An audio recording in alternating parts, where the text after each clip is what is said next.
Tuhan, juga yang ada di rumah, mari sama-sama kita persiapkan hati kita. Kita teduhkan hati kita bersama-sama untuk masuk di dalam ibadah. Di dalam persiapan kita, kita nyanyikan pujian, Ku bawa hidupku sekarang.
Kita bersyukur karena Tuhan begitu baik dalam kehidupan kita. Sehingga apa yang mau kita berikan kepada Tuhan bukan apa-apa selain hidup kita. Bersyukur kepada Tuhan karena kasih-Nya tidak pernah berubah di dalam kehidupan kita. Saya jemput kita semua berdiri. juga bagi kita yang ada di rumah. Kita nyanyikan bersama pujian KPPK nomor 15, Ku Pujimu Tuhan.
Habiskan ibadah ini.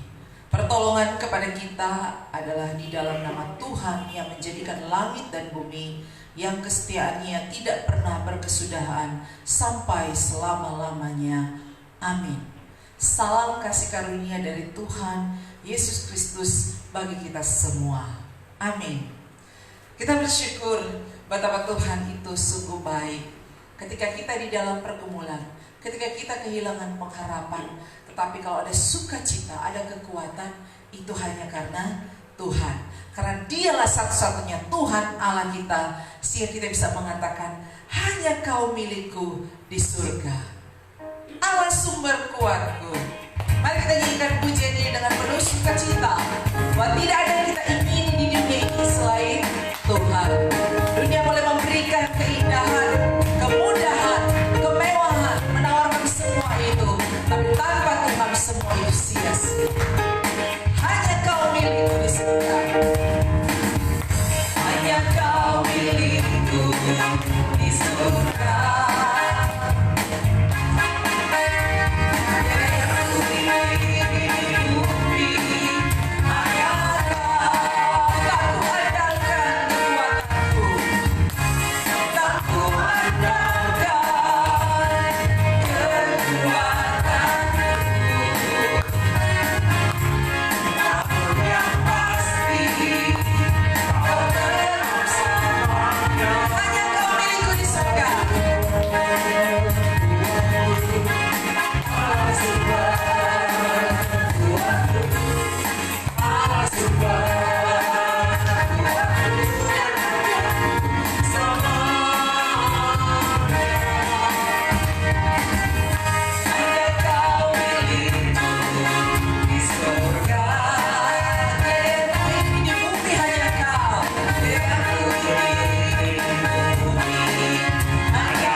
kita, karena Dia yang memberikan kehidupan kita, sehingga tidak ada seorang pun bisa menyombongkan diri di hadapan manusia, terlebih di hadapan Tuhan. Sehingga bersyukurlah kita yang punya Tuhan, Tuhan yang menciptakan, Tuhan yang menyelamatkan, dan Tuhan yang memberikan kehidupan bagi kita tiap-tiap hari. Untuk itu mari kita datang ke bait-Nya dengan hati yang penuh ucapan syukur, bersyukur kepada Tuhan sebab Ia baik. Kita nyanyikan pujian ini, bersyukurlah.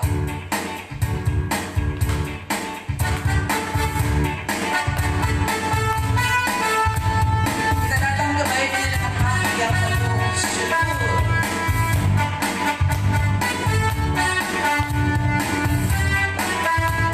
Datanglah ke bait-Nya dengan hati bersyukur.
Yesus sungguh baik. Silakan duduk.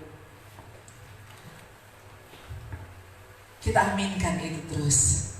Hanya dengan mengucap syukur kita boleh merasakan kebaikan Tuhan. Hanya dengan hidup yang merasakan kasih Tuhan tiap-tiap hari, kita boleh melihat kemurahan Tuhan. Tetapi ketika kita hidup tidak ada ucapan syukur, tidak merasakan kasih Tuhan, yang kita lihat hanya kesulitan-kesulitan hidup, maka pasti tidak ada ucapan syukur. Yang ada hanya kesakitan, kelemahan. Dan Tuhan menginginkan setiap kita, sebagaimana firman Tuhan, bersyukurlah dan bersukacitalah senantiasa. Untuk itu Bapak Ibu Saudara dikasih Tuhan, ketika kita menyadari bahwa hidup kita ini penuh dengan kelemahan, ketidakberdayaan pergumulan, mari kita datang kepada Tuhan. Karena dosa seringkali membuat kita kehilangan sukacita, damai sejahtera di dalam hidup. Kita mengaku dosa kita di hadapan Tuhan. Sambil kita merenungkan setiap kehidupan kita, kita nyanyikan bersama pujian KPPK nomor 204. Oh Tuhanku, sucikan hatiku.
salah dan dosa kita, serta memohonkan pengampunan untuk setiap dosa-dosa kita.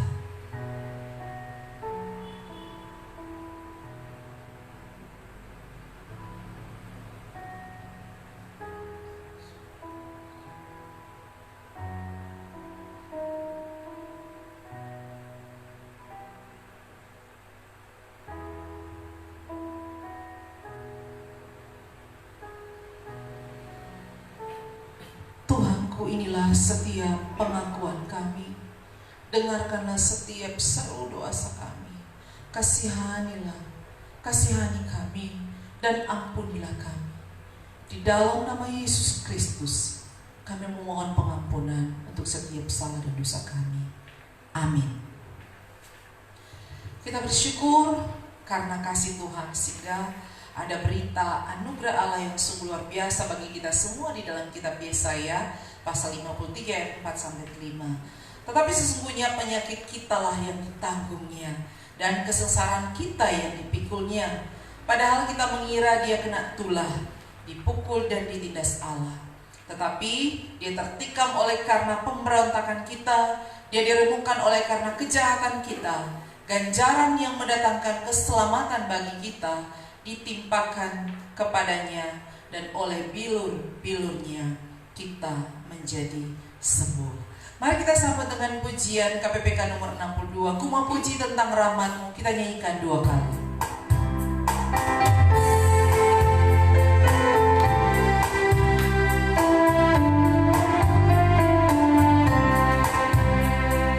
Ku mau puji tentang rahmat dan anugerah-Mu.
Bersama-sama merasakan kasih, setia dan rahmat Tuhan. Itu menjadi tugas kita. Tapi kita juga perlu untuk diperlengkapi dengan firman Tuhan, untuk kita boleh menceritakan tentang kasih setia Tuhan di dalam kehidupan kita. Kita perlu untuk merenungkan firman Tuhan itu siang dan malam, sehingga kita diperlengkapi. Selain kita diberkati, kita juga boleh menjadi berkat bagi banyak orang. Mari kita siapkan hati kita untuk bersama membaca firman Tuhan, merenungkannya. Kita nyanyikan bersama pujian, Aku Mengasihi Engkau Yesus.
mengasihi Engkau Tuhan, Engkau Allah yang hidup, Engkau yang terus menyertai dan memberikan perlindungan bagi kami hingga hari ini.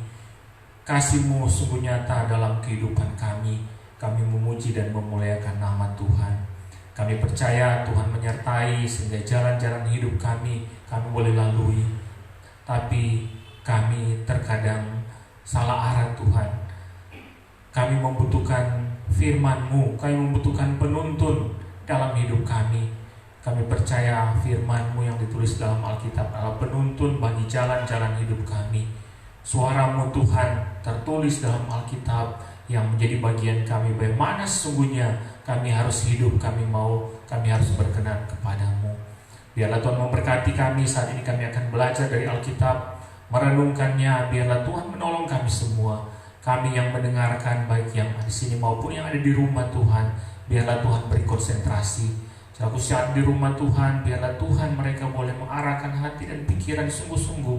Ada begitu banyak godaan juga di kami di sini Tuhan, tapi biarlah Tuhan sendiri yang mengarahkan hati dan pikiran kami untuk tertuju hanya kepada firman-Mu. Terima kasih Tuhan, berbicaralah kepada kami dan berkenanlah bagi hamba-Mu untuk menyampaikannya. Dalam nama Tuhan Yesus firman yang hidup kami berdoa. Amin. Shalom. Ya, puji nama Tuhan, kita bersyukur anugerah Tuhan besar bagi kita. Tuhan yang senantiasa terus menolong dan memberikan perlindungan bagi kita semua, baik juga yang beribadah di tengah-tengah keluarga. Kita boleh ada di tengah-tengah kehidupan keluarga kita masing-masing, itu karena anugerah Tuhan bagi kita.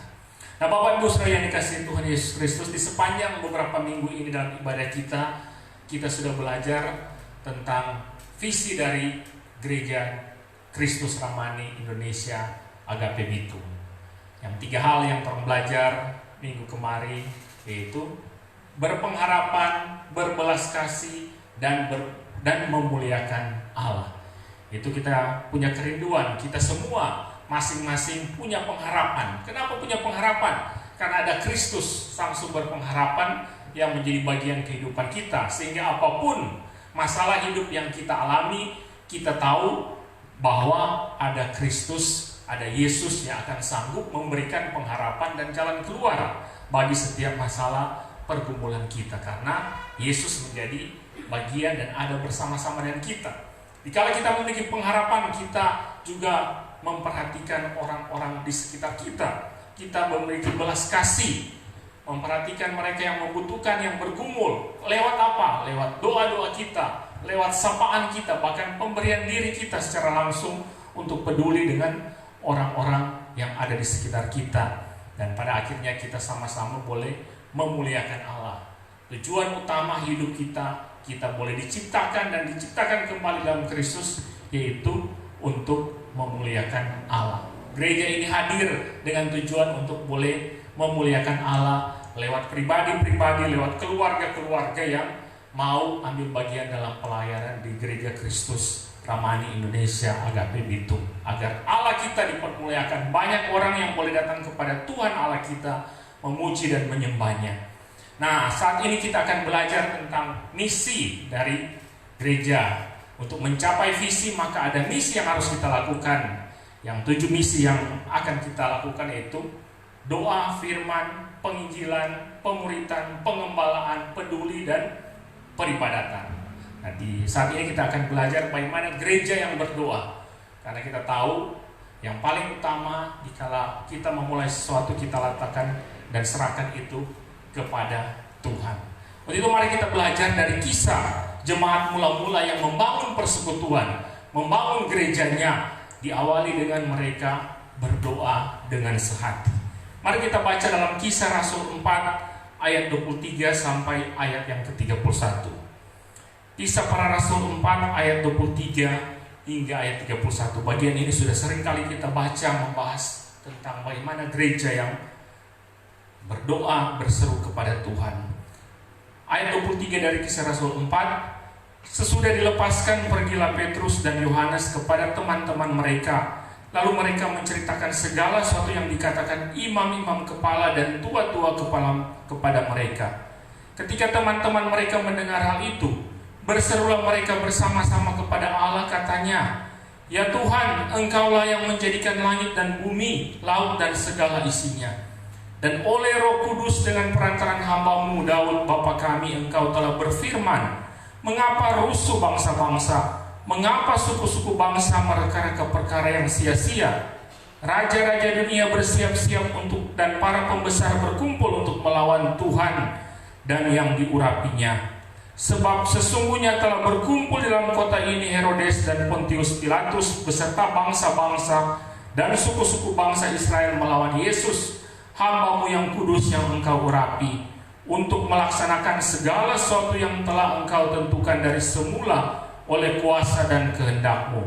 Dan sekarang ya Tuhan, lihatlah bagaimana mereka mengancam kami, dan berikanlah kepada hamba-hamba-Mu keberanian untuk memberitakan firman. Ulurkanlah tangan-Mu untuk menyembuhkan orang, dan adakanlah tanda-tanda dan mujizat-mujizat oleh nama Yesus, hamba-Mu yang kudus. Dan ketika mereka sedang berdoa, goyanglah tempat mereka berkumpul itu, dan mereka semua penuh dengan Roh Kudus. Lalu mereka memberitakan firman Allah dengan berani." Demikian teks yang mendasari renungan khotbah kita dengan tema gereja yang berdoa. Bapak Ibu Saudara yang dikasihi Tuhan Yesus Kristus, salah satu contoh di dunia ini gereja yang boleh berkembang karena mereka berdoa kepada Tuhan di masa modern saat ini adalah gereja yang ada di Korea Selatan. Mungkin kita sudah banyak kali mendengar kisah tentang gereja yang begitu berkembang pesat yang ada di Korea Selatan, di mana pada tahun 1955 hanya terdapat 1 juta orang Kristen di Korea dan 4.000 gereja. Tetapi di tahun 2015 terdapat kurang lebih 20 juta orang Kristen dengan 51 juta jumlah penduduk yang ada, atau sekitar hampir 50% orang Korea Selatan adalah orang Kristen, dengan gereja 60.000 gereja yang ada, yang saya dapat dari data. Di samping itu denominasi gereja yang terbesar yang dulunya ada di belahan bumi yang lain saat ini ada di Korea Selatan.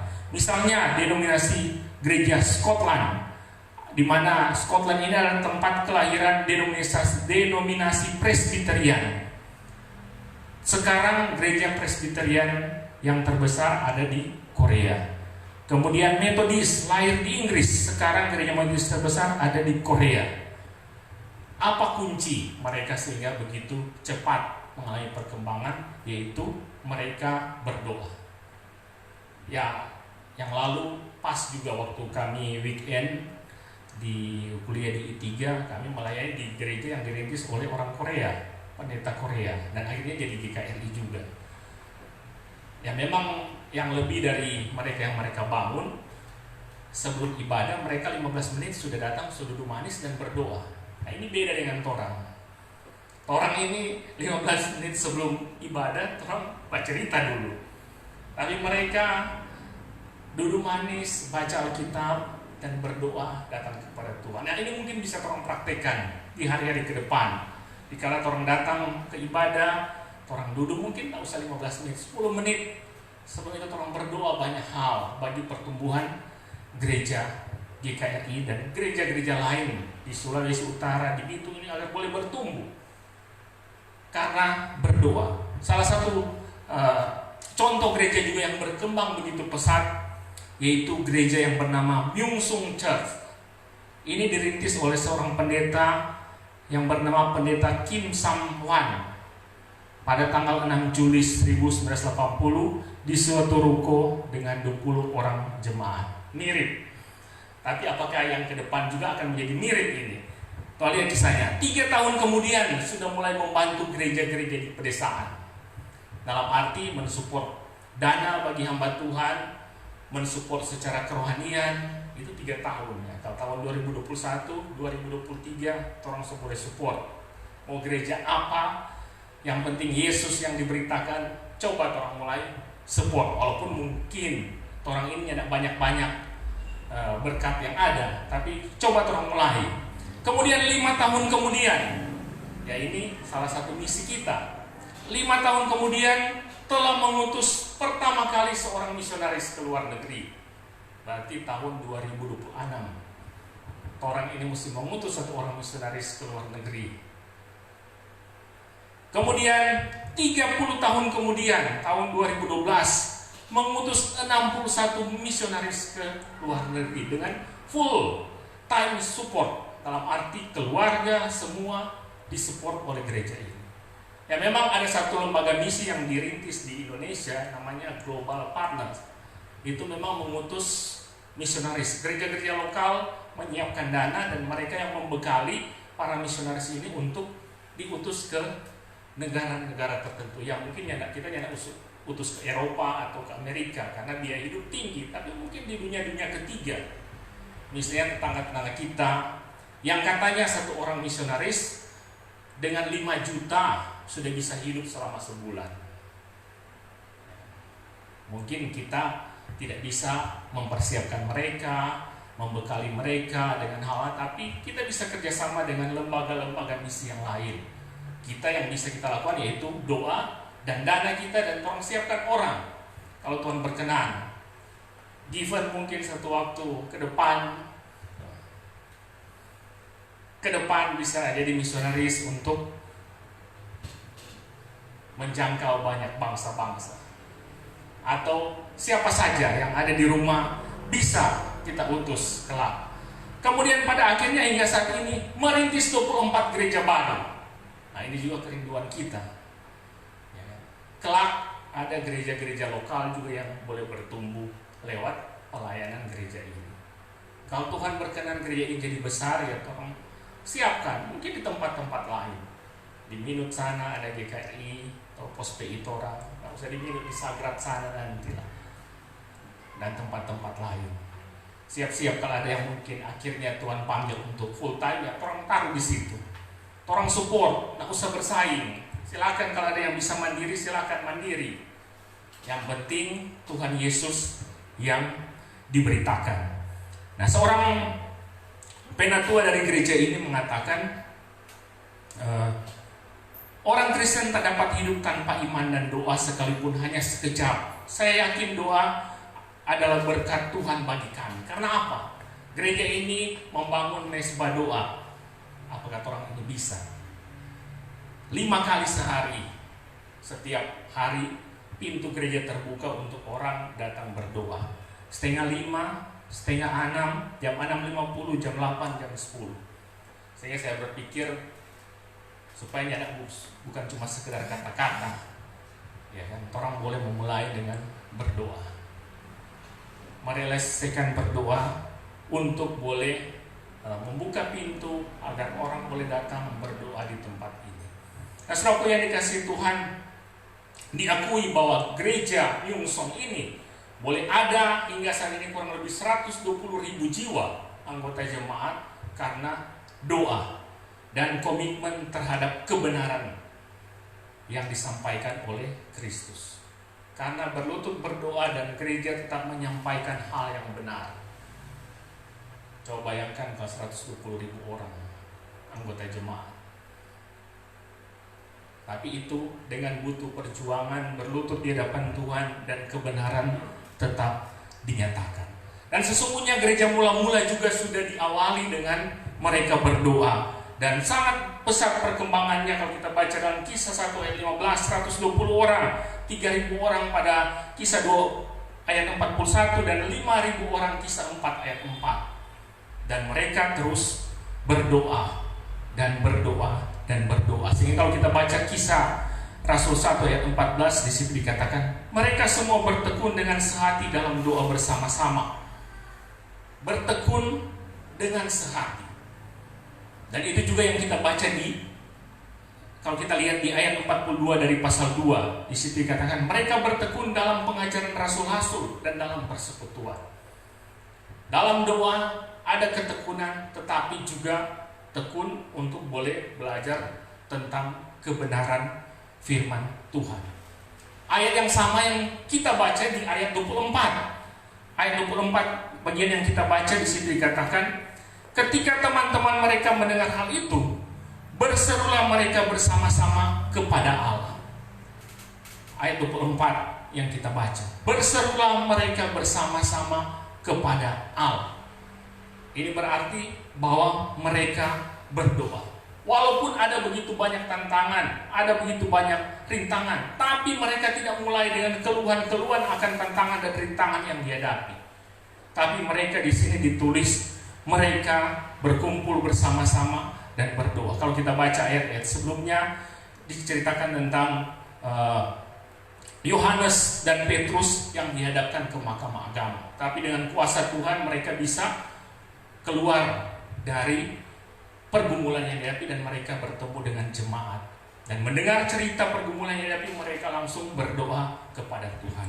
Saudaraku yang dikasihi Tuhan Yesus Kristus, Amos dalam buku Daya Jangkau Doa menulis demikian. Doa adalah hal terpenting. Doa menghubungkan manusia dengan Allah dan mempertautkan kelemahan manusiawi dengan kuasa Allah. Mempertautkan, menghubungkan antara kelemahan kita sebagai manusia dengan kuasa Allah yang luar biasa, yang besar itu. Doa bukan hanya nafas hidup ke orang percaya, tapi nafas kehidupan dari gereja. Gereja yang tidak berdoa adalah gereja yang mati. Sehingga dikala kita memulai gereja ini, maka kita harus senantiasa berdoa. Puji Tuhan, kita sudah mengawali langkah sebelum mulai dan berdoa, doa kepada Tuhan. memohon supaya Tuhan buka jalan, dan ternyata memang mujizat terjadi. Boleh ada hingga hari ini, itu karena kemurahan Tuhan. Selanjutnya, seorang penulis buku How to Pray, Ruben Attore, menulis begini: 11 alasan mengapa doa itu penting. Karena doa menduduki tempat paling utama dalam hidup pemimpin gereja, kepala gereja, yaitu Tuhan Yesus. Orang baca dalam Injil, Yesus selalu memulai dengan doa di setiap hari. Kemudian, karena ada iblis dan doa adalah alat yang ditunjuk Tuhan untuk melawan iblis. Kemudian karena doa adalah cara yang Allah berikan kepada kita untuk mendapatkan apa yang kita perlukan dari Dia. Karena Tuhan memberikan contoh bagi kita melalui para rasul yang menganggap doa sebagai pekerjaan terpenting dalam hidup mereka. Dan ada banyak lagi alasan betapa doa begitu penting untuk menjadi bagian kehidupan kita. Walaupun orang sudah tahu, ya kan? Doa dan doa dalam menjalani kehidupan ini. Untuk itu seharusnya kita yang memulai gereja ini, maka kita harus berdoa dan berdoa kepada Tuhan. Memohon Tuhan buka jalan, memohon Tuhan tolong agar pelayanan ini benar-benar menjangkau lewat apa yang menjadi sasaran kita, supaya mereka yang terhilang boleh terselamatkan, mereka yang tidak dipedulikan boleh orang peduli. Memang ini agak-agak sulit, tapi inilah yang harus menjadi bagian dari gereja, memperhatikan mereka yang terhilang supaya mereka masuk menjadi keluarga Allah dan diselamatkan, dan memperhatikan mereka yang tidak dipedulikan untuk boleh kembali datang kepada Tuhan, bahwa ada orang yang peduli, ada kasih Allah yang peduli lewat umat Tuhan. Nah, saudaraku yang dikasihi Tuhan, bagaimana sikap gereja yang berdoa? Kalau kita perhatikan dalam bagian yang kita baca tadi, ayat 24 di situ dikatakan, berserulah mereka bersama-sama kepada Allah. Berserulah mereka, berseru. Terjemahan asli bisa diartikan dengan suara bulat, seia sekata, dengan satu pikiran, dengan sehati, dengan satu semangat untuk berdoa kepada Tuhan. Kalau orang baca dalam Matius 18 ayat 19 di situ dikatakan, jika 2 orang daripadamu di dunia ini sepakat meminta apapun juga, permintaan mereka itu akan dikabulkan oleh Bapakku yang di surga. Ini perkataan dari sang penjawab doa. Jika ada 2 orang yang sepakat dan meminta di dalam namanya, maka Bapa di surga akan menjawab setiap doa-doa kita. Jadi gereja yang berdoa, sikap yang harus ada yaitu sehati, suara bulat, sedia sekata, satu pikiran tentang apa yang menjadi pokok doa. Mungkin praktisnya seperti yang kita doakan setiap dalam ibadah doa syafaat. Praktisnya seperti apa?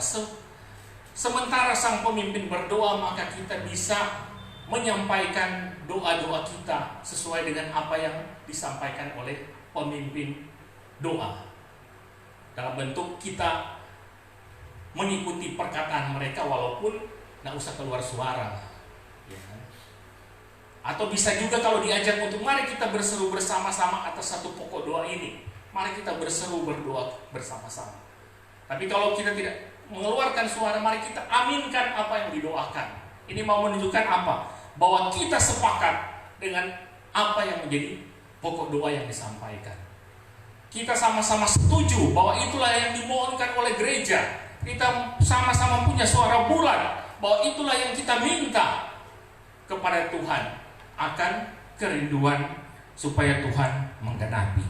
Calvin menulis demikian, bahwa ungkapan Paulus menunjukkan bahwa salah seorang pendeta menaikkan doa dengan suara yang jelas dan seluruh jemaat mengikuti dalam pikiran mereka kata-kata dari orang itu sampai ia selesai dan mereka semua berkata amin, untuk menunjukkan bahwa doa yang dinaikkan oleh satu orang itu adalah doa mereka semua. Yang kata tadi, berserulah mereka sama-sama. Ada satu orang yang memimpin dan kita mengatakan amin, ya dan amin akan doa tersebut. Dikala Tuhan berkenan, Tuhan menjawab doa yang telah dinaikkan. Ini sama dengan kalau kita baca tentang nyanyian yang disampaikan dalam 1 Tawarik 16 ayat 7 sampai 36 kalau orang lihat. 1 Tawarik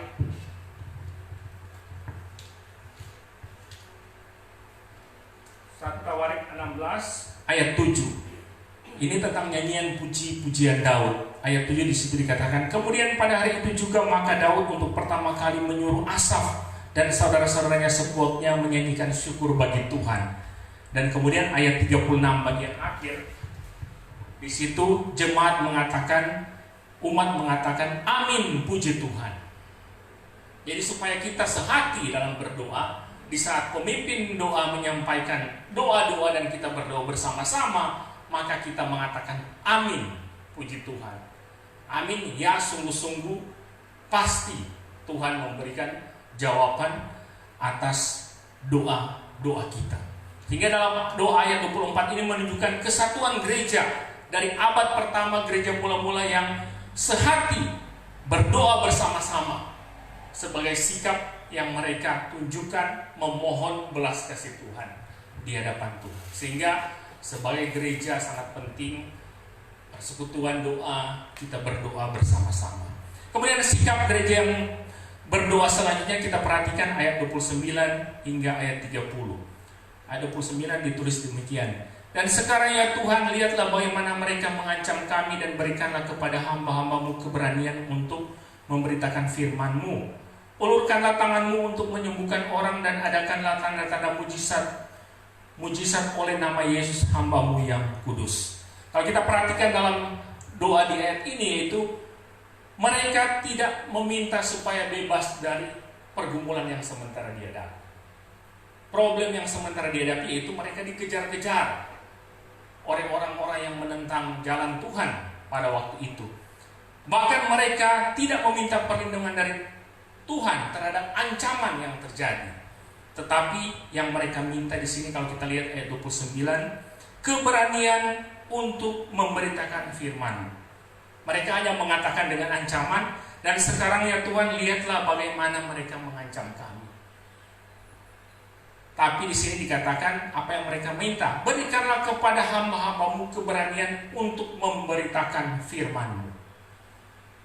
Dalam doa itu mereka, Tuhan lihat. Orang tahu kalau Tuhan lihat, Tuhan baru lihat aja bagaimana pertolongan Tuhan. Tapi permohonan mereka di sini yaitu berikan keberanian untuk memberitakan firman Tuhan. Ayat 30. Ulurkanlah tangan-Mu untuk menyembuhkan orang dan adakanlah tanda-tanda mujizat oleh nama Yesus hamba-Mu yang kudus. Mereka meminta kuasa untuk melakukan mujizat, tapi bukan untuk kepentingan mereka sendiri, tapi supaya di sini katakan menyembuhkan orang, menolong orang, memperhatikan orang lain. Nah, saudaraku yang dikasihi Tuhan, kalau kita lihat dalam doa ini, mereka belum berdoa untuk diluputkan dari kesukaran-kesukaran yang dihadapi. Tetapi mereka meminta supaya mereka diberikan kemampuan untuk memberitakan Injil, memberitakan firman Tuhan, dan melakukan mujizat. Untuk apa? Agar orang lain mengalami pemulihan dan kesembuhan, agar orang lain boleh mendapatkan pertolongan dari kuasa Tuhan, dari mujizat Tuhan. Saudara yang dikasihi Tuhan, dari doa ini, dari sikap yang mereka lakukan, kita lihat sungguh-sungguh bahwa mereka berdoa untuk kemuliaan Tuhan, bukan untuk kepentingan diri mereka sendiri.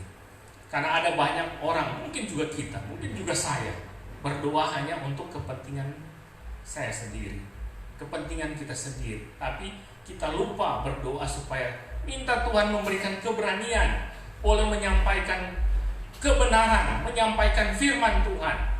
Minta Tuhan supaya Tuhan berkenan, ada kuasa supaya orang boleh mengalami pemulihan, boleh mengalami pertolongan lewat kehadiran kita di dalam relasi kita dengan sesama. George Muller mengatakan, kita hanya dapat mengharapkan doa kita dikabulkan kalau yang kita minta adalah sesuai dengan kehendak Allah. Saya percaya kalau kita meminta kepada Tuhan supaya kita punya keberanian menyampaikan firman Tuhan, menyampaikan Injil, pasti Tuhan akan jawab. menyampaikan kebenaran, pasti Tuhan akan jawab. Tuhan akan memberikan kepada kita. Kalau kita minta berdoa supaya Tuhan lewat kita, boleh orang lain datang kepada Tuhan, pasti Tuhan akan jawab setiap doa-doa kita. Nah, bagaimana dengan sikap doa-doa kita selama ini? Yang menjadi evaluasi juga bagi saya, bagi kita semua. Apakah kita minta kepada Tuhan supaya Tuhan memberikan kemampuan bagi kita, semangat untuk memberitakan Injil, semangat untuk menyampaikan firman Tuhan, semangat agar orang lain boleh tertolong lewat kehadiran kita di dalam kehidupan kita yang sementara dijalani. Selanjutnya kita lihat apa yang menjadi inti doa dari jemaat. Ayat 24b kita lihat di situ ditulis, "Ya Tuhan, Engkaulah yang menjadikan langit dan bumi, laut dengan segala isinya." Engkau yang menjadikan langit, bumi, laut dan segala isinya. Mereka berdoa dengan pengakuan bahwa Tuhanlah Allah yang berkuasa. Tuhanlah Allah pencipta, Allah yang berdaulat atas alam semesta. Sehingga di setiap doa saya dan saudara, doa kita, di situ harus ada pengakuan bahwa Tuhanlah yang berkuasa atas kehidupan alam semesta, termasuk saya dan saudara, kita semua umat manusia. Ini sama dengan yang didoakan oleh tokoh-tokoh Greek, tokoh-tokoh perjanjian lama, nabi-nabi perjanjian lama, bahkan raja-raja yang ada. Misalnya Nehemia berdoa begini, Nehemia 1 ayat 5, "Ya Tuhan Allah semesta langit, Allah yang maha besar dan dahsyat, yang berpegang pada perjanjian dan kasih setianya terhadap orang-orang yang kasih kepadanya dan tetap mengikuti perintah-perintahnya." Pengakuan bahwa Tuhanlah yang berkuasa. Hizkia juga berdoa demikian, "Ya Tuhan Allah Israel yang bertata di atas kerubung, hanya Engkau sendirilah Allah segala kerajaan di bumi, Engkau yang menjadikan langit dan bumi."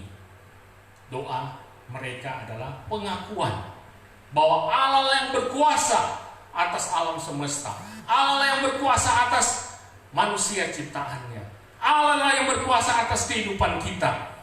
Mereka mengakui bahwa Allah yang berdaulat, Allah yang berkuasa, ada tangan Tuhan yang berkuasa atas alam semesta ini, atas kehidupan umat manusia. Doa ini lahir dari suatu pemahaman bahwa Tuhan hadir bagi umatnya karena Dia adalah Allah yang menciptakan kita. Dikala pemahaman kita bahwa Allah yang berkuasa, maka kita akan memulai itu dengan memuji dan memuliakan nama Tuhan, mengagungkan nama Tuhan. Di saat kita mulai pengakuan, dan pada akhirnya kita tahu Tuhan juga akan menjawab pergumulan-pergumulan kita secara pribadi. Ini sangat penting dikala kita menghadapi setiap pergumulan dan tantangan-tantangan yang ada. Kita di saat kita mengakui bahwa Tuhanlah yang berdaulat, Tuhanlah yang berkuasa, maka doa yang kita naikkan akan punya pengharapan bahwa Dialah yang sanggup menjawab doa-doa kita dikala kita menghadapi setiap pergumulan. Kemudian kita lihat ayat 24, apa yang menjadi isi dari doa jemaat. Di situ ada kata "Ya Tuhan", kemudian ada kata Allah sebagai pencipta. Ini mau menunjukkan bahwa Allah yang punya kuasa, Allah yang berotoritas, sehingga mereka mengatakan, "Ya Tuhan, ya Tuhan, Engkaulah yang menjadikan langit dan bumi, laut dan segala isinya." Di saat kalimat-kalimat memakai kata Tuhan, ini merupakan pengakuan bahwa Dialah adalah Tuhan atas alam semesta. Ialah yang berdaulat, ialah yang berotoritas. Dan di saat memakai kata Allah, Dialah Allah yang adalah pencipta atas alam semesta ini. Dan di sini kita lihat selanjutnya mereka mengakui tentang otoritas rencana Allah dan pemeliharaan Allah atas kehidupan mereka. Ayat 27 dan 28 di situ dikatakan, "Sebab sesungguhnya telah berkumpul dalam doa di dalam kota ini Herodes dan Pontius Pilatus beserta bangsa-bangsa dan suku-suku bangsa Israel melawan Yesus hamba-Mu yang kudus yang Engkau urapi, untuk melaksanakan segala sesuatu yang telah Engkau tentukan dari semula oleh kuasa dan kehendak-Nya." Herodes dan Pilatus bukan berarti mereka mengikuti rencana Allah, tetapi mereka melakukan itu karena keinginan mereka sendiri. Tapi Allah memakai itu menjadi bagian untuk penggenapan dari rencana Allah. Allah memang yang berkenan merencanakan bahwa Yesus harus menderita, mati, disalibkan, mati untuk dosa-dosa manusia. Dan bukan berarti Herodes dan Pontius Pilatus melaksanakan rencana Allah. Tapi Allah mengizinkan memakai mereka karena mereka melakukan itu karena keinginan hati.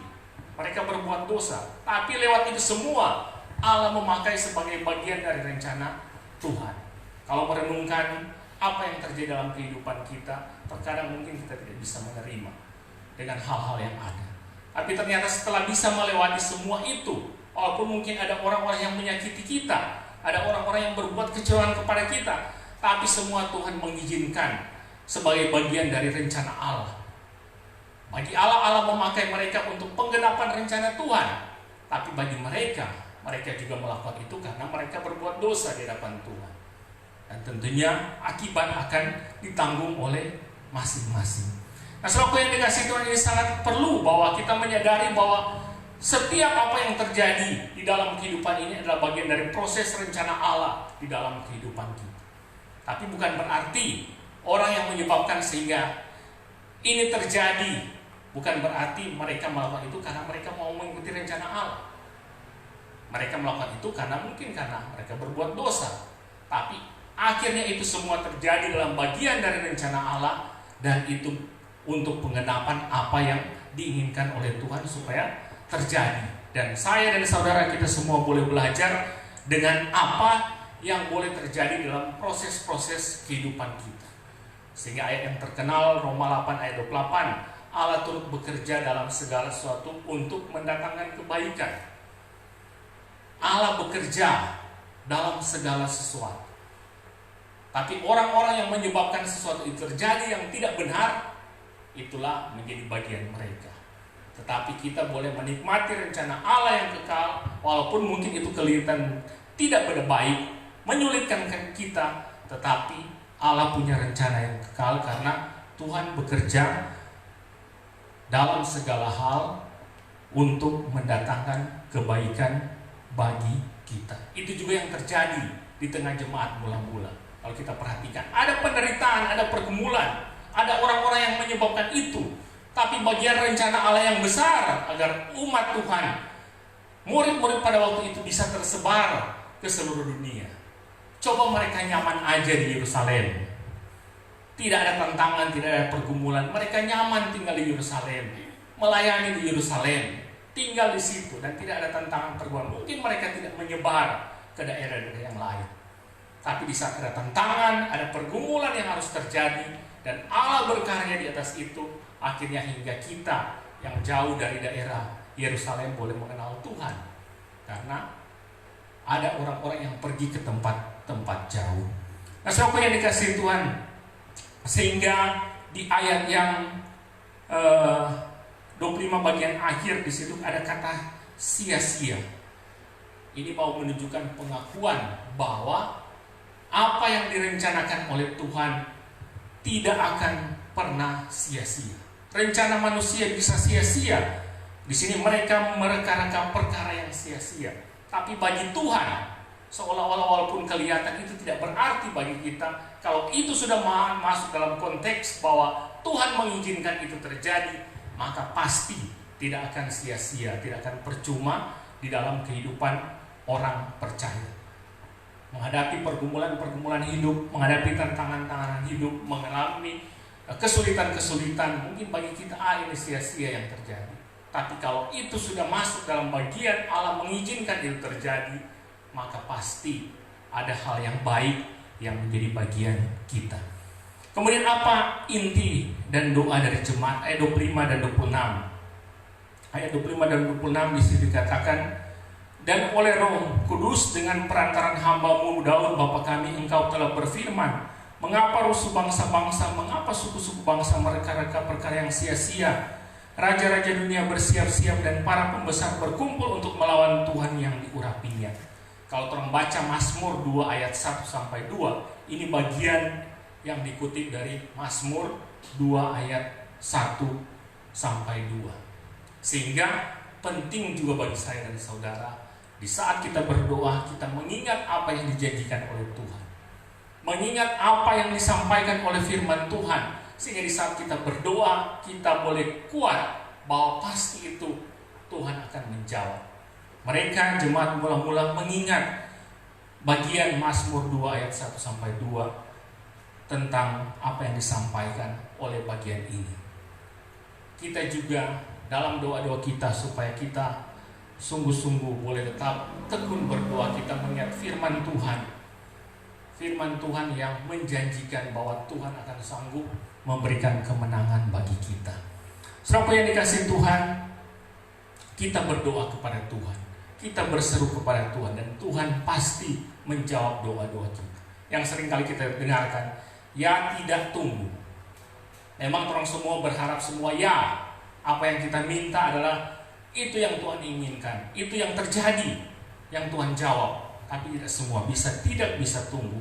Dan kita bisa melihat jawaban dari Tuhan atas doa jemaat ayat 31 di situ dikatakan, dan ketika mereka sedang berdoa, goyanglah tempat mereka berkumpul itu, dan mereka semua penuh dengan Roh Kudus. Lalu mereka memberitakan firman Allah dengan berani. Goyanglah tempat mereka berkumpul, mereka semua dipenuhi Roh Kudus, lalu memberitakan firman Allah dengan berani. Goyanglah tempat itu, berarti ada kuasa Roh Allah yang bekerja di tempat, di kehidupan jemaat mula-mula. Saya percaya jemaat yang berdoa pun pada waktu itu belum terpikir akan ada mujizat seperti ini di saat mereka berdoa. Gereja Korea juga, gereja Myeongsong yang berdoa, mereka pun tidak pernah berpikir bahwa di saat mereka tekun berdoa, kelak 5 tahun kemudian bisa menjadi lebih besar, 10 tahun kemudian lebih besar, 30 tahun kemudian, dan hingga saat ini 120-an ribuan jiwa. Mereka tidak pernah berpikir ada mujizat sebesar itu, tapi di saat mereka tekun berdoa. Beberapa waktu lalu saya membaca di berita Kristen Pilihan, mungkin saya share di Facebook, tentang seorang ibu yang buta 12 tahun. Tapi karena suaminya tekun mendoakan, ya memang setelah saya baca lebih teliti, suaminya seorang hamba Tuhan, tekun mendoakan, dan pada akhirnya terjadi mujizat, terjadi kesembuhan. Dan kalau orang baca itu di tulisan berita Kristen Pilihan, di situ dijelaskan lewat penelitian medis bahwa ini mujizat, karena kebutaan yang dialami oleh ibu ini dari umur 18 tahun tidak mungkin lagi disembuhkan, tapi hanya karena mujizat, hanya karena sang suami tekun mendoakan sehingga terjadi kesembuhan dan pemulihan, dan nyata kuasa Tuhan. Dan itu kalau orang baca di bagian itu ditulis, para ahli sudah meneliti bahwa ini memang sebuah mujizat, dan bukan mujizat sesaat, karena ini terjadi di sekitar tahun 70-an. 46 tahun kemudian sang ibu ini tetap masih bisa melihat. Ada kan yang mujizat sesaat, kalau mengikuti ini tidak akan mengalami kesembuhan dan akan sakit-sakit lagi, tapi mungkin 3 tahun kemudian mati juga karena sakit. Ada kan yang mengajarkan seperti itu. Mujizat akan terjadi kesembuhan, dan sudah tidak akan pernah sakit lagi, tapi juga mati karena sakit. Tapi mujizat ini benar-benar karena memang berlutut sang suami dengan dia senantiasa berdoa kepada Tuhan, dan pemulihan terjadi. Ada mujizat, ada kuasa Allah. Kemudian goyang tempat itu menunjukkan ada kehadiran Allah dalam mereka berdoa.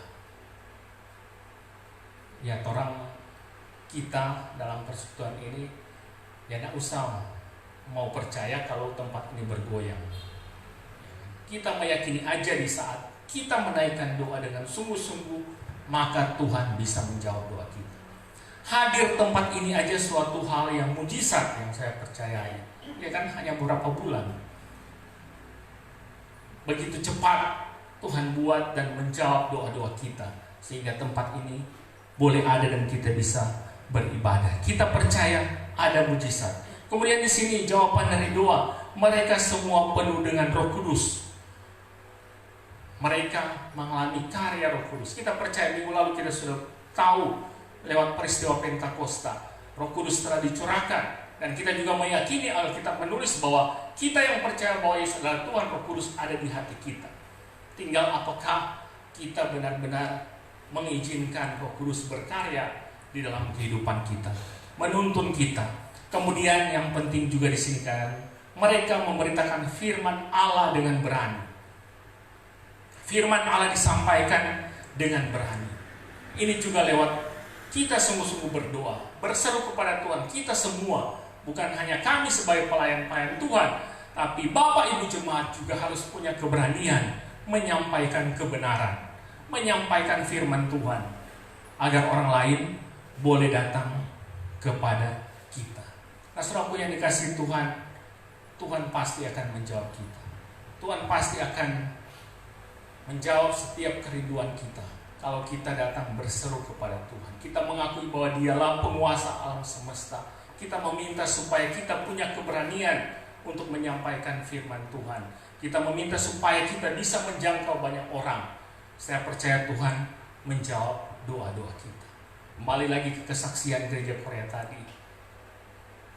Kita semua berharap itu juga menjadi bagian kita melangkah di persekutuan GKRI di hari-hari ke depan. Mari kita menjadi gereja yang senantiasa dan tetap berdoa. Tuhan Yesus memberkati kita. Amin. Tuhan, terima kasih kami boleh belajar dari bagian firman Tuhan. Betapa pentingnya gereja yang berdoa, betapa pentingnya umat Tuhan yang berdoa. Karena memang kami adalah orang-orang yang terbatas. Kami membutuhkan Tuhan dalam kehidupan kami secara pribadi. Dalam kehidupan kami berjemaat, kami membutuhkan Engkau. Bagi perkembangan dan pertumbuhan gereja ini Tuhan, kami juga membutuhkan Engkau. Biarlah Tuhan menolong kami. Kami boleh berdoa bersama-sama dengan sehati, dengan sepakat, memohonkan Tuhan untuk boleh berkarya bagi gereja Kristus Ramani Indonesia yang ada di Bitung ini. Bahkan bagi kami secara pribadi di tengah-tengah kehidupan keluarga rumah tangga kami, pergumulan-pergumulan kami, terlebih juga di tengah dunia ini Tuhan, di situasi pandemi COVID-19, kami butuh Engkau Tuhan. Kami memohon kepadamu, biarlah Tuhan menolong. Tuhan memampukan kami untuk terus berdoa dan berseru kepadamu. Terima kasih Tuhan, firman-Mu sudah disampaikan. Biarlah kami sebagai pribadi keluarga dapat melakukannya, dan sebagai gereja dapat melakukan dalam pelayanan di tempat ini. Terpujilah Tuhan, di dalam nama Tuhan Yesus firman yang hidup kami berdoa. Amin.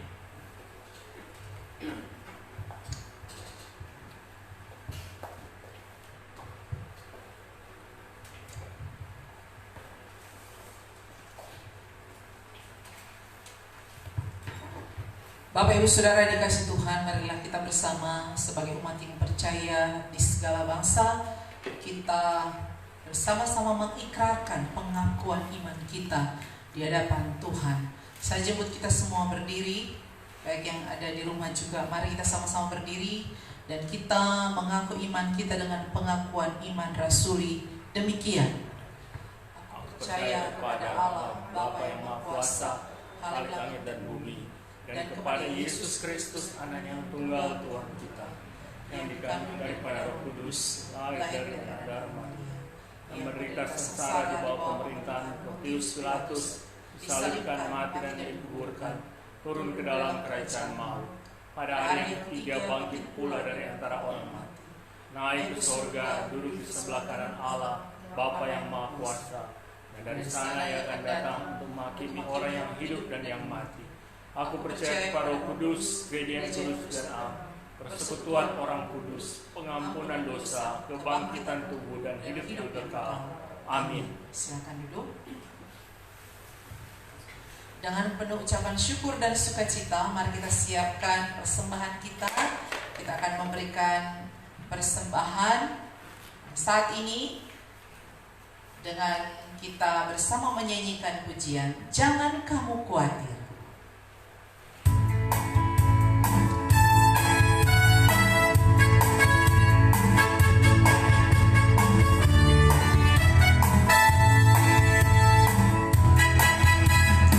Jangan kamu khawatir, burung di udara yang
bersama-sama bersekutu, kami boleh meninggikan Engkau, menaikkan puji-pujian kami kepada Tuhan.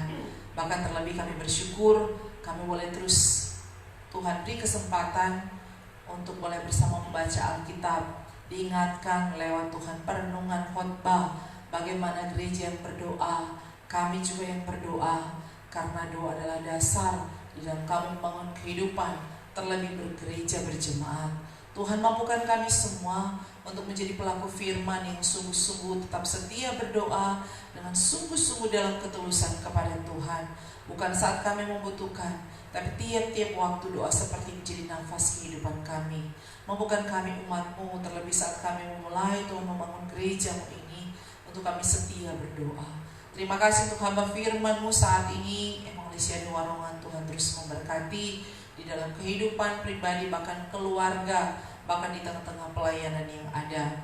Bahkan kami semua juga Tuhan, kami terus memohon pimpinan Tuhan, bahkan terlebih perlindungan Tuhan dari paparan COVID-19 yang saat ini sedang melanda dunia, Indonesia, bahkan kota Bitung ini. Tuhan, di dalam aktivitas kami tidak bisa melihat. Yang kami lakukan hanya Tuhan Yesus mengikuti aturan yang ada, menjaga kehidupan kami. Tetapi Tuhan, kalau bukan Tuhan sendiri yang menjaga, melindungi kami itu adalah sia-sia belaka.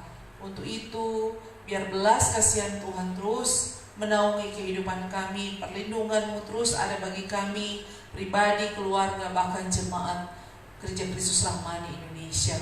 Kami berserah kepada Tuhan.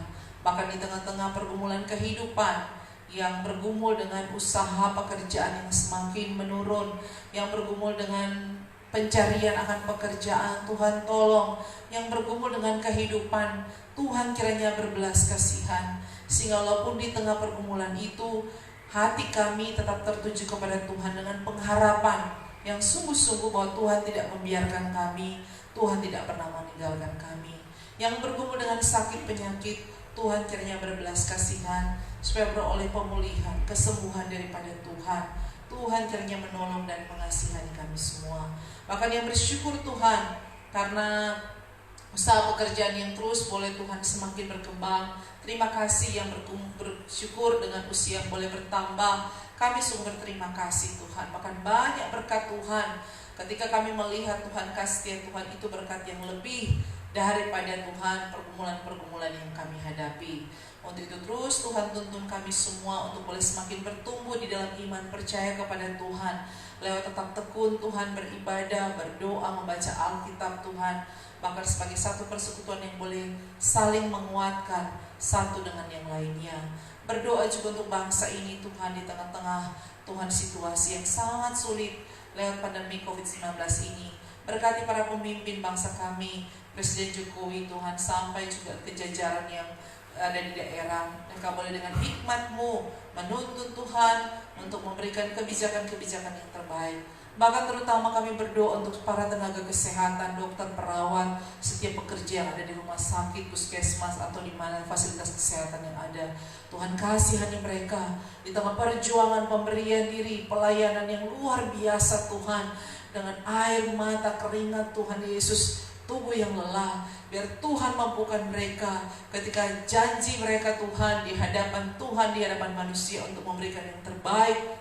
Terus Tuhan mereka jalani. Tuhan kuatkan mereka, lindungi mereka. Yang sudah terpapar Tuhan tolong berbelas kasihan, memulihkan mereka Tuhan. Sehingga Tuhan kami juga sebagai warga masyarakat Tuhan Indonesia, bahkan di Sulawesi Utara Kota Bitung, boleh terus Tuhan ditangani dengan baik. Bahkan Tuhan kami berdoa untuk saudara-saudara kami yang sudah terpapar COVID-19, yang sedang juga di dalam masa Tuhan karantina. Tuhan tolong, Tuhan kiranya berbelas kasihan supaya mereka terus berharap dan bersandar kepada Tuhan. Lewat semua peristiwa ini kami manusia sungguh-sungguh boleh takluk kepada Tuhan, tunduk kepada Tuhan. Yang masih hidup Tuhan, jauh dari Tuhan, boleh datang kepada Tuhan. Kami percaya Tuhan, segala sesuatu yang terjadi, Tuhan punya rencana Tuhan, yang bagi manusia mungkin sulit, tetapi bagi Tuhan itu adalah baik adanya. Biarlah dengan hikmat menuntun kami untuk mengerti. Tiap-tiap hari kami makin mengerti Tuhan, kehendak Tuhan di dalam kehidupan kami. baik kami sebagai warga negara, kami sebagai orang percaya, bahkan kami sebagai pribadi. Terima kasih Tuhan, ke dalam tangan-Mu kami berserah dan bersyukur kami boleh memberikan persembahan. Tuhan yang berkati bagi kami yang sudah memberikan persembahan di hari ini, bahkan sepanjang minggu ini, lewat persembahan-persembahan di rumah yang boleh Tuhan dibawa ke gereja. Terima kasih untuk setiap orang-orang pribadi lepas pribadi yang terbeban mau memberikan persembahan. Syukur Tuhan, perpuluhan, bahkan segala persembahan karena ucapan syukur keluarga, kami bersyukur. Apa yang sudah diletakkan Tuhan untuk pembangunan pelayanan yang ada, Tuhan memberkati setiap pribadi yang ada. Terima kasih Tuhan, berkati hamba-hamba-Mu di Gereja Kristus Rahman Indonesia, Jemaat Agape ini, untuk boleh tetap setia dengan hikmat-Mu Tuhan, hati yang sungguh-sungguh ditaruh kepada Tuhan, untuk boleh melayani Tuhan dengan sungguh-sungguh Tuhan, dengan takut dan gentar akan Tuhan. Tuhan memberkati dengan kesehatan, kekuatan daripada Tuhan. Terpujilah nama Tuhan. Ini doa syukur, doa permohonan kami. Di dalam nama Yesus Kristus kami berdoa dan akan kami akhiri dengan doa Bapa kami akan kami ucapkan bersama-sama. Bapa kami dalam surga, dikuduskanlah nama-Mu, datanglah kerajaan-Mu, jadilah kehendakmu di bumi seperti di surga. Berikan pada hari ini makanan kami yang secukupnya, dan ampuni kami yang kesalahan kami, seperti kami mengampuni orang yang bersalah kami. Dan jangan kami mencuri, tapi lepaskan kami dari jahat. Karena Kau kerajaan, kuasa, sampai. Amin. Saya jemput kita semua berdiri. Kita akan menutup rangkaian ibadah kita di hari ini. Kita nyanyikan bersama pujian penutup doksologi. Doa dan berkat akan disampaikan oleh Evangelisian Warman.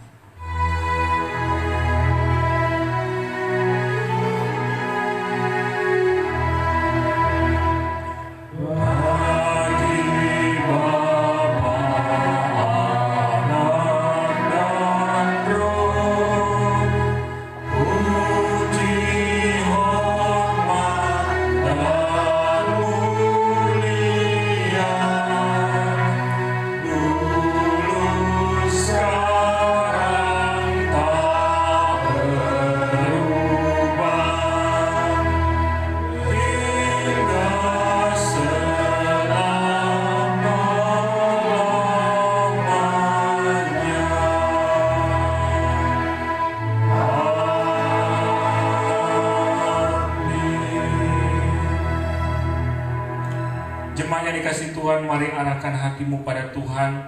Pergilah dengan selamat dan terimalah berkat Tuhan.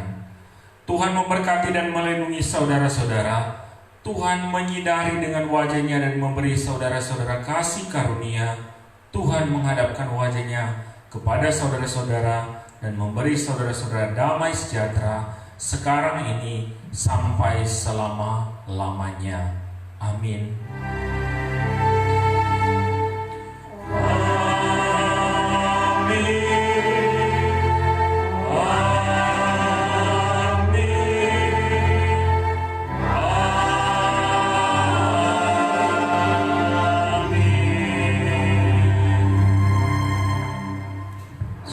Silakan duduk saat teduh.